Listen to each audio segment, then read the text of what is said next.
बन्या छाड़गला सत किंतु पछरे छाड़गला दुर्दशार दीर्घ कहानी। पुरी जिला अस्तरंग ब्लॉकर देवी नदी पार्श्ववर्ती गां खंडासाही ओस्तपुर आउ ओसिया गांर अनेक चाषी नदीबंध निकटे करथवा चाष वर्तमान पानी रे बुड़ी रही।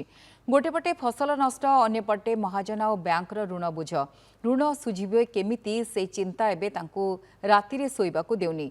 सरकारी सहायता और क्षतिपूरण दाबी करछंती सेमाने। चाष तो करूँ वर्षा पानी पशिकी तो जहाँ किसी करता आसला तो बन्या एकाथरे बुड़े सब ध्वंस करदे गला।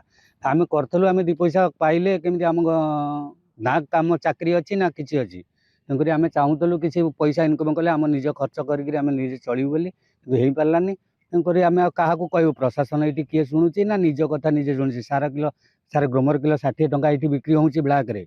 तेणुक ये यूरिया किलो 15 टंका आसी है। आ तुम कौन सार मारी कौन औषध कर संसार चलो। तेणुक आम प्रशासन को कहूँ ये चाहूँ जे कि जहाँ करूँ जनसाधारण भल किसी करूँ। बैगण करूँ लंका करूँ बैगण देखु सड़ी जाइए कौ बस्तार भी आलुमिनियम सार मारुचु देखिए चेष्टा कर बंची जाए चेष्टा चलु आ कौन कह केते कष्ट लगुच भारी कष्ट भाई भारी परिश्रम करूँ।